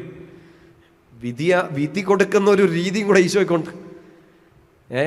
വെറുതെ ഇല നിറഞ്ഞു നിന്ന് അത്തിപ്പഴമില്ലാത്ത, അതോ അത്തിപ്പഴത്തിൻ്റെ സീസൺ അല്ലാഞ്ഞിട്ട് പോലും കരിഞ്ഞു പോട്ടെ എന്ന് പറഞ്ഞ് കരിച്ചു കളഞ്ഞ ഒരു സ്വഭാവം കൂടെ ഈശോയ്ക്കുണ്ട്. മറക്കരുത്. പൗലോസിലയുടെ ആ വാക്ക് മനസ്സെന്ന് ഓർക്കുക, അവിടുത്തെ കാരുണ്യവും അവിടുത്തെ കാഠിന്യവും മറക്കരുത്. പറഞ്ഞേ ഹല്ലേലൂയാ, ശക്തിയോട് പറ ഹല്ലേലൂയാ. പിടികിട്ടിയോ? യാക്കോബിന് അനുഗ്രഹം അങ്ങ് പൂർത്തിയായിട്ടില്ല. അവൻ എന്തോ ഒരു കുറവുണ്ട്. ഭൗതികമായിട്ടോ ആത്മീയമായിട്ടോ അനുഗ്രഹിക്കപ്പെട്ടു എന്ന് കരുതുമ്പോഴും അവൻ എന്തോ ഒരു കുറവുണ്ട്. അവർക്ക് പറഞ്ഞേ ഹല്ലേലൂയാ. ശക്തിയോടുന്ന് കരങ്ങൾ അടിച്ച്, ശക്തിയോടുന്ന് കരങ്ങൾ അടിച്ച്. ഈശോയ്ക്ക് നന്ദി പറഞ്ഞു. അയ്യോ, ഇങ്ങനെ കരങ്ങൾ നന്നായിട്ട് കരങ്ങൾ അടി, ശക്തിയോടെ കരങ്ങൾ അടിച്ച്. നിങ്ങൾ ഇച്ചിരി വെള്ളം കുടിക്കാൻ പോലും സമ്മതിക്കില്ലേ? അപ്പോൾ യാക്കോബ് ഇങ്ങനെ പ്രാർത്ഥിച്ചു, കർത്താവിനോട് ഈ പറ്റിയൊക്കെ നടത്തുന്നു. പതുക്കെ ഇയാൾ യാത്ര മുന്നോട്ട് നീങ്ങുകയാണ്. യാത്ര മുന്നോട്ട് നീങ്ങി ഒരാളുടെ അടുത്തെത്തുകയാണ്. ലാബാൻ, ലോകത്തിലുള്ള സകല അമ്മായിയപ്പന്മാരുടെയും മാതൃകാ പുരുഷനായ ലാബാൻ. ഒരമ്മായിപ്പനായാൽ ഇങ്ങനെ വേണം എന്ന് തെളിയിച്ച് കാണിച്ച ഒരു മിടുക്കനാണ് ലാബാൻ. 29-ാമത്തെ അധ്യായത്തിലാണ്. യാക്കോബ് കഷ്ടപ്പെട്ട് ഏസാവിനെ പേടിച്ച് ദൈവത്തെ പറ്റിച്ച് പതുക്കെ ഇങ്ങനെ ഓടി ഓടി ലാബാൻ്റെ വീട്ടിലെത്തുന്നു. വീട്ടിലെത്തുന്നതിന് മുമ്പ് ഒരു പെങ്കൊച്ചിനെ കണ്ടു. പെങ്കൊച്ചിൻ്റെ പേര് റാഹേൽ. കണ്ടപ്പോഴേ ഇഷ്ടപ്പെട്ടു, ലവ് അറ്റ് ഫസ്റ്റ് സൈറ്റ്. ഇഷ്ടപ്പെട്ടു. നമ്മളെപ്പോലെയൊന്നും അല്ല, പേടിയൊന്നുമില്ല, ഓടിപ്പോയി പറഞ്ഞു എനിക്കിഷ്ടമാണ്. പോയി പറഞ്ഞു. റാഹേൽ വലിയ ബുദ്ധിമുട്ടുള്ള ആളൊന്നും അല്ലായിരുന്നു, കണ്ടീഷൻസ് ഒന്നും വെച്ചില്ല. സ്തോത്രക്കാഴ്ചയല്ലോ, സ്ത്രീധനത്തിൻ്റെ കാര്യങ്ങൾ പറഞ്ഞില്ല, ഒന്നും പറഞ്ഞില്ല. റാഹേൽ നല്ല കൊച്ചായതുകൊണ്ട്, അവളുടെ അപ്പനും നല്ലതായതുകൊണ്ട് നേരെ പോയി വീട്ടിൽ പറഞ്ഞു. നമ്മളോ? എന്നോട് ചോദിക്കേണ്ടേ, ഞാൻ 7ാം ക്ലാസ്സിൽ വെച്ച് പ്രണയം നിർത്തിയതാണ് സാർ. നിങ്ങൾ പറയും, നിങ്ങളിപ്പോഴും പ്രണയിച്ചുകൊണ്ടിരിക്കുകയല്ലേ? അപ്പോൾ ഒരു ഇഷ്ടം തോന്നി, റാഹേലിനോട് പറഞ്ഞു. റാഹേൽ പോയി വീട്ടിലും പറഞ്ഞു. ലാബാൻ ഒരു കുഴപ്പമില്ല. അതേ പറഞ്ഞ ലോകത്തിലെ ഏറ്റവും നല്ല മിടുക്കനായ അമ്മായിപ്പൻ ഇയാളാണ്. റാഹേൽ യാക്കോബിനെ വിളിച്ചു, ലാബാൻ യാക്കോബിനെ വിളിച്ചു. മോനെ കെട്ടിച്ചു തരാമെന്ന് പറഞ്ഞു. ഒറ്റ കാര്യം ചെയ്തു, നീ എനിക്ക് വേണ്ടി ഒരു 7 കൊല്ലം പണിയെടുക്കാൻ പറഞ്ഞു. യാക്കോബ് പറഞ്ഞു 7 എന്ത് വേണമല്ലോ ഞാൻ കടിച്ച്. അങ്ങനെ കല്യാണത്തിൻ്റെ ഡേറ്റൊക്കെ അടുത്ത് വിളിച്ചുകളിലൊക്കെ കഴിഞ്ഞു തോന്നുന്നു. നമ്മൾ ഇയാൾ കല്യാണം കഴിക്കുന്ന ബൈബിളിലെ 2 വേർഷൻ കാണുന്നുണ്ട്. ഒന്ന് ഒരു പഴയ വേർഷനിൽ വേറൊരു കാര്യം കാണുന്നുണ്ട്. രണ്ടും കൂടെ ഞാൻ കപ്പിൾ ചെയ്ത് പറയാം. 7 വർഷം ഇയാൾക്ക് റാഹേലിന് വേണ്ടി പണിയെടുത്തു. കല്യാണം നടക്കുകയാണ്. കല്യാണത്തിൻ്റെ രാത്രി സ്നേഹം, മധുവിധു എല്ലാം ഫസ്റ്റ് നൈറ്റ്. രാവിലെ എഴുന്നേൽക്കുന്ന സമയത്ത് യാക്കോബ് പറയാണ്, യാക്കോബ് തിരിച്ചറിയാണ്, എൻ്റെ കൂടെ ഉണ്ടായിരുന്നത് റാഹേലല്ല, റാഹേലിൻ്റെ ചേച്ചി ലയായാണെന്ന്. എനിക്ക് തോന്നുന്നു ഇസ്രായേലിൽ എന്താണ് ഏറ്റവും വലിയ ജവാൻ എന്ന് അറിഞ്ഞുകൂടാ, പക്ഷെ ആ നാട്ടിൽ കിട്ടാവുന്ന ഏറ്റവും വലിയ മാട്ട സാധനം ഇയാൾ വലിച്ചു കയറ്റി ആയിരിക്കും. ഇല്ലെങ്കിൽ എന്നാ വന്നാലും കൂടെ കിടക്കുന്ന ആരാന്നറിയത്തില്ലേ? നിങ്ങൾ ചിന്തിച്ചു നോക്കി. ഇപ്പം എന്നെ മണക്കൂസനാടാന്ന് വിചാരിക്കൂലേ നമ്മൾ? ഇത്രയും വലിയ മണ്ടണം എന്നാണേലും നമുക്കറിയാം. അങ്ങനെ ഒരു ദാമ്പത്യ ബന്ധത്തിൻ്റെ ഇടയ്ക്ക് ഇതാരാന്ന് എന്തായാലും അറിയാം. യാക്കോബ് നേരം വിളിക്കുമ്പോഴാണ് അറിയുന്നത് കൂടെ കിടക്കുന്നത് ഭാര്യയല്ല, ഭാര്യയുടെ ചേച്ചിയാണെന്ന്. ആഹാ. പോയി അപ്പനോട് പറഞ്ഞു, അമ്മായിപ്പനോട് പറഞ്ഞു. അമ്മായിപ്പൻ റൂള് പറഞ്ഞു. അമ്മായിപ്പൻ പറഞ്ഞു, ചേച്ചി നിൽക്കുമ്പോൾ അനിയത്തിനെ കെട്ടിച്ചു വിടുന്നത് ശരിയല്ല. എടോ അപ്പാ, ഇത് നേരത്തെ പറഞ്ഞാൽ പോരെ? ഇത് എല്ലാവർക്കും അറിയാവുന്ന കാര്യമാണല്ലോ, ഇത് നേരത്തെ പറഞ്ഞാൽ പോരെ? അമ്മായിപ്പൻ അയാളുടെ കുബുദ്ധി 2.0 അടുത്ത ടെക്നിക്ക് ഉപയോഗിച്ചു. നിനക്ക് ഞാൻ റാഹേലിനെ കെട്ടിച്ചു തരാം, എന്നാ ചെയ്യണ്ടേ? 7 കൊല്ലം കൂടെ പണിയെടുക്കാൻ പറഞ്ഞു. ഓക്കെ, റാഹേലിനെ വേണം. 14 വർഷം പണിയെടുക്കുകയാണ്. ബൈബിളിൽ നമ്മളിങ്ങനെ വായിക്കുകയാണ്, 7 കൊല്ലം അയാൾക്ക് ഒരാഴ്ച പോലെ തോന്നിയുള്ളൂ. അതാണ് സ്നേഹം. കല്യാണം കഴിച്ചവരെല്ലാം പറയൂ, അതല്ലേ സ്നേഹം. സ്നേഹം ഉണ്ടെങ്കിൽ 7 കൊല്ലം 7 ദിവസം പോലെയും, സ്നേഹമില്ലെങ്കിൽ 1 മിനിറ്റ് 1 നൂറ്റാണ്ട് പോലെയും തോന്നും. ഈ നരകം എന്നവസാനിക്കുമെന്ന് നമ്മൾ ചിന്തിക്കും. സ്നേഹം ഉണ്ടായിരുന്നു, അതുകൊണ്ട് 7 കൊല്ലം അയാൾക്ക് ഒരാഴ്ച പോലെ തോന്നിയുള്ളൂ. എൻ്റെ പ്രിയപ്പെട്ട സഹോദരങ്ങളെ, നിങ്ങളൊന്ന് ചിന്തിച്ചു നോക്കിയേ. ഇവിടെ പറഞ്ഞൊരു സിമ്പിളായിട്ട് ചിന്തിച്ചാൽ, ഇതെങ്ങനെ യാക്കോബിന് ഇത്രയും മണ്ടനായിപ്പോയോ? എല്ലാവരെയും പറ്റിക്കുന്ന ഇവന് ഇതെന്നെ പറ്റി? കൂടെയുള്ള ആളെ എന്നാ മനസ്സിലാവാൻ ഞാൻ ഇത് നമ്മൾ ചിന്തിക്കണം. നമ്മൾ ഈ അനുഗ്രഹത്തെക്കുറിച്ചൊക്കെ പറയുമ്പോഴും പരിഹാരം എന്നൊരു കാര്യമുണ്ട്. പരിഹാരം. നമ്മൾ ഈ ധ്യാന ദിവസങ്ങളിൽ നിങ്ങൾക്ക് കുമ്പസാരമില്ലാത്തതുകൊണ്ടാണ് വലിയ ഫോക്കസ് ചെയ്യാൻ ഞാൻ പാപത്തെക്കുറിച്ചും പശ്ചാത്താപത്തെക്കുറിച്ചും പരിഹാരത്തെക്കുറിച്ചും വലിയ ഫോക്കസ് ചെയ്യാൻ ഞാൻ നമുക്ക് ഈ കുമ്പസാരത്തിൻ്റെ ഒരു സിറ്റുവേഷൻ ഈ ദിവസങ്ങളിൽ ഇല്ലാത്തതുകൊണ്ടാണ്. പക്ഷേ ഈ ഒരൊറ്റ സ്റ്റേറ്റ്മെൻറ്റിൽ ഞാൻ ഇത് ഒതുക്കുകയാണ്. ഇത് മതിയെന്ന് ഞാൻ കരുതുന്നു. പരിശുദ്ധാത്മാവ് നിങ്ങളുടെ ഹൃദയങ്ങളെ തുറക്കുമെന്ന് ഞാൻ കരുതുന്നു. അനുഗ്രഹത്തിന് വേണ്ടി പ്രാർത്ഥിക്കുമ്പോൾ നിങ്ങൾ ചെയ്ത പാപങ്ങൾക്ക് പരിഹാരം ചെയ്യാതെ എല്ലാം മുട്ടുകിടിച്ച് കിടന്ന് പ്രാർത്ഥിച്ചിട്ടും വലിയ കഥയൊന്നുമില്ല. നിങ്ങൾ ചെയ്ത ആ പാപത്തിന് നിങ്ങൾ പരിഹാരം ചെയ്തേ മതിയാവും. അതും ചതിച്ച, വേദനിപ്പിച്ച ആരുടെയെങ്കിലും കണ്ണീരിന് നിങ്ങൾ കാരണമായിട്ടുണ്ടെങ്കിൽ, നമ്മളിപ്പം നെഞ്ചത്തടിച്ച് പറയും, അയാൾ എന്നെ ചതിച്ചു, അവൻ എന്നെ വേദനിപ്പിച്ചു, അവൾ എന്നെ ഇട്ടേച്ചു പോയി. പക്ഷേ ഇതേ കാര്യം തിരിച്ച് ചിന്തിച്ചോണം. എൻ്റെ ഒരു കുഴപ്പം കാരണം, എൻ്റെ ഒരു വാക്ക് കാരണം ആരുടെയെങ്കിലും കണ്ണീര് ഈ ഭൂമി വീണിട്ടുണ്ടെങ്കിൽ, ആർക്കെങ്കിലും അത്ര വലിയ വേദന നമ്മൾ കൊടുത്തിട്ടുണ്ടെങ്കിൽ അതിനാദ്യം പരിഹാരം ചെയ്തിട്ട് പ്രാർത്ഥിച്ചേക്കണം. എന്താ എല്ലാത്തിൻ്റെ മോന്തയൊക്കെ ഇപ്പോൾ കാണണം. വാടിന്ന് നോക്കി അനുഗ്രഹമൊക്കെ പറഞ്ഞിട്ട് വയ്യാന്നിരുന്ന നമുക്ക് ചിന്തിക്കുക, ഇയാൾക്ക് എന്തു പറ്റി? എൻ്റെ പ്രിയപ്പെട്ട സഹോദരങ്ങളെ, ഇത് സംഭവിക്കുന്ന ഒരു രാത്രിയിലാണ്. കണ്ണു കാണുന്നില്ല ഇയാൾക്ക്, കൂടെയുള്ളത് ആരാന്ന് മനസ്സിലാകുന്നില്ല. കാരണം എല്ലാ നാളും പറ്റിച്ചുകൊണ്ട് നടക്കാൻ പറ്റുമോ? അതും കർത്താവിനെ പറ്റിച്ചുകൊണ്ട് നടക്കാൻ പറ്റുമോ? അങ്ങനെ കർത്താവിനെ പറ്റിച്ചാൽ നീ പറ്റിച്ചതിന് പരിഹാരം ചെയ്തിട്ടേ കർത്താവ് നിനക്ക് അനുഗ്രഹം തരത്തുള്ളൂ. കണ്ണിൽ ഇരുട്ട് കയറിയ ഒരപ്പനെ, കണ്ണിൽ അന്ധകാരം കയറിയ ഒരപ്പനെ, തൊട്ടു നോക്കിയിട്ടും മനസ്സിലാവാഞ്ഞൊരപ്പനെ, അത്ര ക്ലോസ് ആയിട്ട് നിന്നിട്ടും മനസ്സിലാവാഞ്ഞൊരപ്പനെ മൂത്തതാണെന്നും പറഞ്ഞ് ഇളയത് കയറി അനുഗ്രഹം മേടിച്ചാൽ, അങ്ങനെ ഒരു ഇരുട്ട് നിന്റെ കണ്ണിലേക്ക് അനുവദിച്ച് തൊട്ടു നോക്കിയാലും അടുത്ത് നിന്നാലും മനസ്സിലാവാത്ത രീതിയിൽ മൂത്തതിനെ നിർത്തി ഇളയതിനെ തരാത്ത ഒരു വഴിയും കൂടെ കർത്താവിൻ്റെ കയ്യിലുണ്ട്. അവിടുത്തെ കാരുണ്യവും അവിടുത്തെ കാഠിന്യവും ഓർത്തുകൊള്ളുവിൻ. പിടികിട്ടുന്നുണ്ടോ? ഈ അപ്പൻ്റെ കണ്ണിലെ ഇരുട്ടിനെ പറ്റിച്ച യാക്കോബ് ഇപ്പോൾ മറ്റൊരു രാത്രിയിൽ കണ്ണിൽ ഇരുട്ട് കയറി അതിന് പരിഹാരം ചെയ്യുകയാണ്. അപ്പൻ തൊട്ടു നോക്കി അപ്പനെ പറ്റിച്ചു, ഇവനെ തൊട്ടു നോക്കി ഇവൻ പറ്റിക്കപ്പെട്ടു. അത്ര ക്ലോസ് ആയിട്ട് അപ്പൻ അടുത്ത് വന്ന് സ്മെല്ല് ചെയ്ത് നോക്കുകയാണ്, പറ്റിക്കപ്പെട്ടു. ഇപ്പുറത്തെ ഒരു ദാമ്പത്യ ബന്ധത്തിൽ ഏറ്റവും അടുത്ത് നിൽക്കാവുന്ന ആ ഒരു സ്നേഹബന്ധത്തിലും അത്ര ക്ലോസ് ആയിട്ട് നിന്ന ഒരാളെ യാക്കോബിന് മനസ്സിലാവാതെ പോകുന്നു. മൂത്തവന് കിട്ടേണ്ടത് അനിയൻ പിടിച്ചു മേടിച്ചെങ്കിൽ മൂത്തവക്ക് കിട്ടേണ്ടത് കൊടുത്തിട്ടേ ഇളയവളെ കൊടുക്കത്തുള്ളൂ. കിട്ടുന്നുണ്ടോ? കർത്താവിൻ്റെ കാരുണ്യവും കാഠിന്യവും ഓർത്തുകൊള്ളുവിൻ. ചെയ്ത തെറ്റുകൾക്ക് പരിഹാരം ചെയ്തിട്ട് ഈശോയുടെ മക്കൾ പ്രാർത്ഥിക്കുക. ചെയ്ത തെറ്റുകൾക്ക് പരിഹാരം ചെയ്ത് ആരുടെയെങ്കിലൊക്കെ കണ്ണീരിന് കാരണമായിട്ടുണ്ടെങ്കിൽ അതിന് പരിഹാരം ചെയ്തിട്ട് പ്രാർത്ഥിക്കും. ഉറക്കെ പറഞ്ഞേ ഹല്ലേലൂയ. ശക്തിയോടെ പറഞ്ഞേ ഹല്ലേലൂയ. കഴിഞ്ഞ വർഷം ഒരു പ്രണയക്കേസ് പൊട്ടിക്കാൻ എൻ്റെ അടുത്ത് കൊണ്ടുവന്നു. നമ്മളൊക്കെ അതിൻ്റെ എക്സ്പേർട്ടാണെന്നാണ് അവരുടെ ചിന്ത. ഇരിക്കത്തേ ഉള്ളൂ. ചിലതുണ്ട്, ശരിയാവുന്നില്ലാത്തതൊക്കെ ഉണ്ട്, ചേരാത്തതൊക്കെ ഉണ്ട്. മാനുഷികമായിട്ടൊക്കെ ചിന്തിക്കുമ്പോൾ എൻ്റെ അടുത്ത് വന്നൊരു പർട്ടിക്കുലർ ഇഷ്യൂ, ഞാൻ സ്ഥലമോ സാഹചര്യമോ ഒന്നും പറയില്ല, അവരുടെ പ്രൈവസി ബഹുമാനിക്കുന്നുണ്ട്. എൻ്റെ മുമ്പിൽ അവർ പൊട്ടത്തരം കാണിച്ചെങ്കിലും അവരുടെ പ്രൈവസി ഞാൻ ബഹുമാനിക്കും. കല്യാണം മീൻസ് 2 പേർക്കും നല്ല ജോലി, നല്ല സാലറി, നല്ല കുടുംബം, 2 ഏകദേശം. അതൊക്കെയാണല്ലോ കേരളം. ദ സൊസൈറ്റി മാറ്റേഴ്സ് അല്ലേ? Society matters. ബാക്കിടും കല്യാണം കഴിക്കാത്ത അച്ഛന് വല്ലതുമൊക്കെ പറഞ്ഞിട്ടൊക്കെ പോയാൽ പോലെ സൊസൈറ്റി മാറ്റേഴ്സ്. ഞങ്ങളുടെ കുടുംബം ശരിയാവണം, അത് ശരിയാണ്, ഇത് ശരിയാണ്, ഇത് ശരിയാണ്. അതൊക്കെ ഒത്തു വന്നാൽ കർത്താവേ ഇനി അനുഗ്രഹിക്കണമേ. ഇതാണ് നമ്മുടെ രീതി അല്ലേ? ഇവരുടെ വീട്ടിൽ ഒരു കുഴപ്പമില്ല. 2 പേര് സാമ്പത്തികമായിട്ട് ഒരേ ലെവലിൽ നിൽക്കുന്നു, 2 പേർക്കും നല്ല ജോലിയുണ്ട്. പരിചയപ്പെട്ടിട്ട് ഒരു 6 മാസമായി. ഇവർ വർത്തമാനം പറയുന്നു, അവരുടെ സങ്കടങ്ങൾ പറയുന്നു, അവരുടെ കുറവുകൾ പറയുന്നു. വളരെ മാന്യമായ, വളരെ വിശുദ്ധമായൊരു ബന്ധം. എന്നോട് പറഞ്ഞതനുസരിച്ച് ഒരു തരത്തിലും ഒരു പരീക്ഷണത്തിനോ ഒരു കുസൃതിക്കോ ഒരു ക്യൂരിയോസിറ്റിക്ക് വേണ്ടിയിട്ട് പോലുമോ ശരീരത്തെ മിസ്യൂസ് ചെയ്യുന്ന ഒരു തെറ്റിലേക്ക് അവർ പോയിട്ടില്ല. വളരെ വിശുദ്ധിയിൽ ജീവിച്ചുകൊണ്ടിരിക്കുന്ന 2 കൂട്ടുകാരാണ്. ഇപ്പോൾ ഇവർ കല്യാണം കഴിക്കാൻ തീരുമാനിച്ചു. മാതാപിതാക്കളുടെ പെർമിഷനോട് കൂടിയേ കല്യാണം കഴിക്കുകയുള്ളൂ എന്നും തീരുമാനിച്ചു. അല്ലെങ്കിൽ വേണ്ട എന്ന് 2 പേരും കൂടെ തീരുമാനിച്ചു. അതുകൊണ്ട് 2 പേരൻസും 2 പേരും വന്ന് കണ്ടു. ഈ പെങ്കൊച്ചിൻ്റെ വീട്ടുകാരാണ് എൻ്റെ അടുത്തേക്ക് കൊണ്ടുവന്നത്. ഇത് എങ്ങനെയെങ്കിലും അച്ഛൻ ഒന്ന് പ്രാർത്ഥിച്ച് പൊട്ടിച്ചു കാരണം റീസണാണ് എന്ത്, ഇവള് തൊട്ട ഇതുപോലെ കയ്യെ പാല് വരും, അത്രയും വെളുത്തിരിക്കുന്ന പെങ്കൊച്ചു, ഇത്ര വെളുത്തിരിക്കുന്ന ഒരു പെങ്കൊച്ചു, തൊട്ട ഇങ്ങനെ വെള്ളത്തുണി പോലെ ഇരിക്കും. ഇവൻ ഇത്രയും വർഗീയ വിഷമുള്ള ഒരു നാട്, ഇല്ലെങ്കിൽ ഇത്രയും ചിന്തയുള്ള ഒരു നാട് ഈ ലോകത്ത് വേറെ ഇല്ലെന്ന് നിങ്ങൾക്ക് നന്നായിട്ട് അറിയാം. ഞാൻ കൂടുതലൊന്നും പറയണില്ല. സത്യഭാമ ചേച്ചി ഇവിടെ അടുത്താണല്ലോ അല്ലേ. പക്ഷെ ഞാൻ ഒരു കാര്യം പറയട്ടെ, വെറുതെ എക്സാജറേഷൻ അല്ല, ഒരു അതിശയോക്തി പറയല്ല. ഇരിങ്ങാലക്കുട അടുത്തായതുകൊണ്ട് ഞാൻ പറയാണ്, ഒരു കറുത്ത ടോവിനോ തോമസ് നല്ല എന്നെക്കാട്ട് പൊക്കമുണ്ട്, നല്ല വെട്ടിക്കുന്ന ഒരു ചെറുക്കൻ. അവൻ ഇങ്ങനെ നിൽക്കുന്നുള്ളൂ. മസിലിൻ്റെ ആധിക്യം കൊണ്ടാണോ എന്ന് എനിക്കറിയത്തില്ല. അവൻ ഇങ്ങനെ നിൽക്കുന്നുള്ളൂ, തല ഉയർത്തി പിടിച്ച് ഇങ്ങനെ നിൽക്കുന്നു. നല്ല ഒന്നാന്തരം ഒരു സിനിമാ നടനെ പോലത്തെ മിടുക്കനായ ചെറുക്കൻ. ഈ കല്യാണം പൊട്ടിക്കണം എങ്ങനെയെങ്കിലും, ഒറ്റ റീസൺ, വെളുത്ത് കറുത്ത്.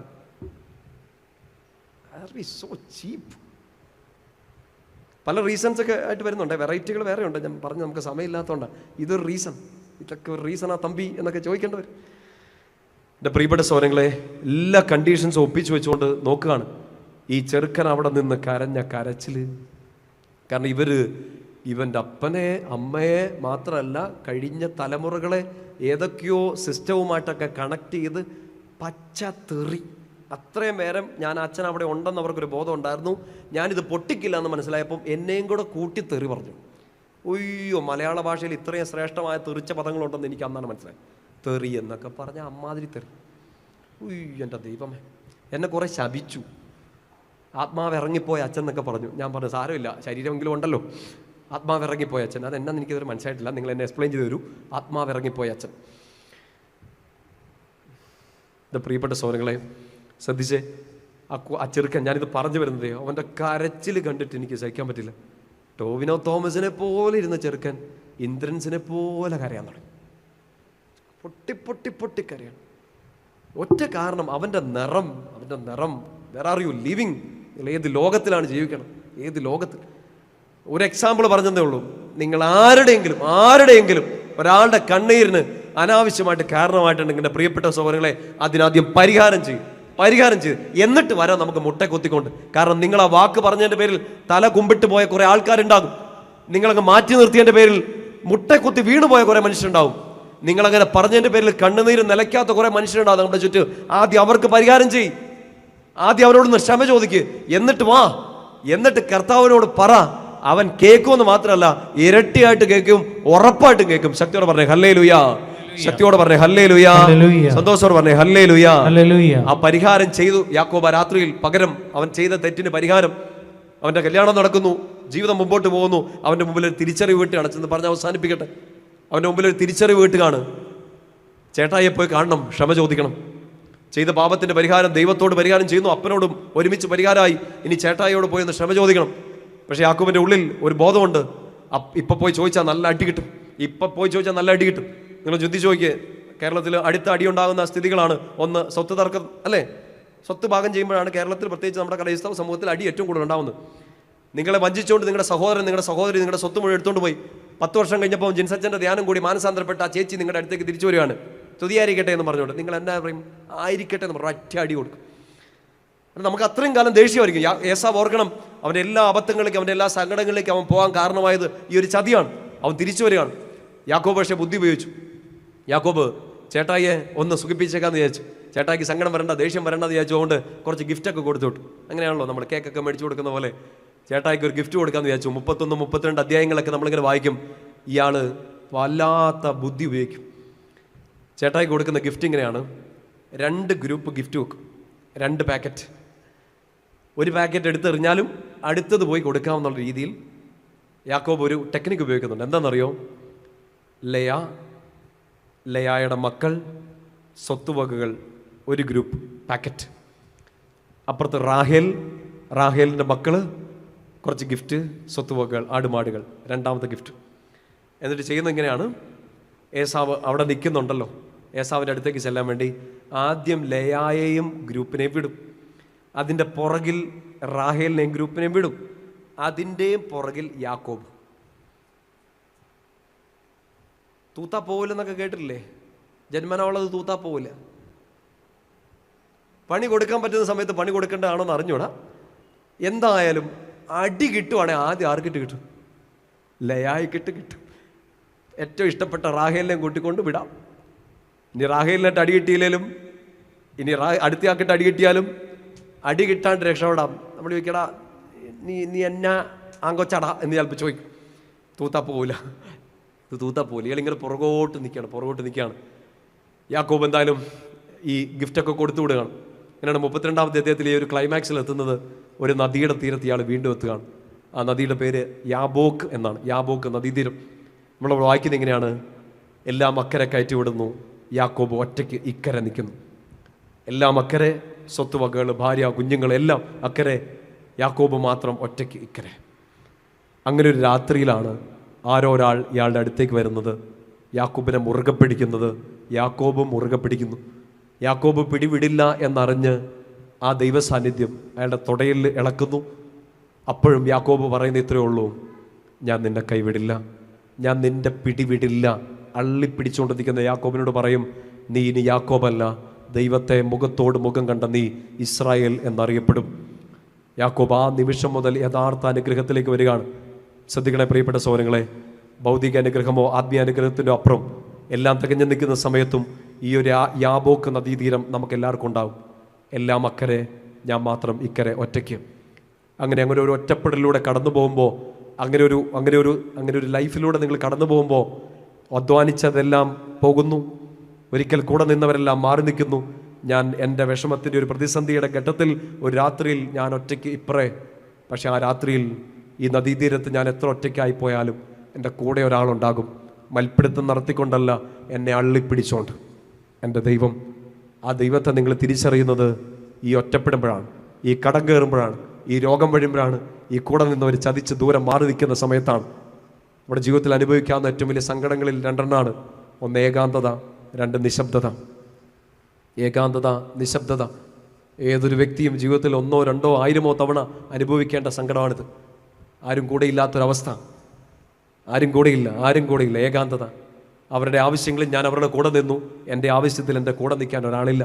2 നിശബ്ദത. ഞാൻ ഓടി സംസാരിച്ചവർ, ഞാൻ ഓടിച്ചെന്നവർ, അവരുടെ സങ്കടങ്ങളിൽ ഞാൻ പോയി ആശ്വസിപ്പിച്ചവർ, ഇന്ന് എൻ്റെ ഒരു സങ്കടത്തിൻ്റെ രാത്രിയിൽ എന്നോട് സംസാരിക്കാൻ ഒരാളില്ല. എന്നോട് സംസാരിക്കേണ്ടവർ പോലും മാറി നിൽക്കുന്നു, എന്നെ മാറ്റി നിർത്തുന്നു. ഇതതിൻ്റെ എക്സ്ട്രീം ഫോമിൽ ഏറ്റവും മൂർധന്യാവസ്ഥയിൽ അനുഭവിക്കുന്ന ഒരു സമയമാണ് നമ്മുടെ മരണസമയം. ശ്രദ്ധിച്ചിരിക്കണേ. എക്സ്ട്രീം ഏകാന്തത, എക്സ്ട്രീം നിശബ്ദത. മരണത്തിൻ്റെ സമയത്ത് നമ്മുടെ കൂടെ നിൽക്കാൻ ആരുമില്ല. മലയാളി കേൾക്കുന്ന അവസാനത്തെ വാഗ്ദാനമാണ്, എന്നെ കൂടെ കൊണ്ടുപോകോ എന്ന് പറഞ്ഞ് കരയും ഭാര്യയോ ഭർത്താവോ മക്കളോ. പക്ഷെ അളിയൻ വാ എന്ന് പറഞ്ഞാൽ ഒരാളും കൂടെ വരില്ല. നമ്മൾ കേൾക്കുന്ന അവസാനത്തെ വാഗ്ദാനമാണ്, എന്നെ കൂടെ കൊണ്ടുപോകുന്നു. ആരും വരില്ല. You are alone. ഈ മരണത്തിൻ്റെ സമയത്ത് നീ ഒറ്റയ്ക്കാണ്. സംസാരിക്കാൻ ആരുമില്ല. നിനക്ക് സംസാരിക്കണമെന്നുണ്ടാവും, എനിക്ക് തെറ്റ് പറ്റിയെന്നോ, ഞാൻ ഇത്രയും സ്നേഹിച്ചെന്നോ ഒക്കെ ആരോടെങ്കിലൊക്കെ പറയണമെന്നുണ്ടാവും. മരിച്ചു കിടക്കുന്നതൊക്കെ നോക്കും, ഒന്നും പറ്റില്ല. ഒരുപാട് ആളുകൾ നിന്നെക്കുറിച്ച് പറയുന്നുണ്ടാവും. മരിച്ചു കിടക്കുന്ന നിന്നെ നോക്കി വികാരിച്ചം വന്നിട്ട് പറയും, ഇടവകയിലെ കരിങ്കല്ലായിരുന്നു, ഇവിടുത്തെ പൂമൊട്ടായിരുന്നു, ഇവിടുത്തെ തനി രത്നമായിരുന്നു, തൊട്ട് നോക്കിയാൽ വിശുദ്ധയായിരുന്നു, സൂക്ഷിച്ചു നോക്കിയാൽ സുന്ദരിയായിരുന്നു. എല്ലാം പറയും, നിങ്ങളെക്കുറിച്ച് നല്ലതേ പറയുള്ളൂ.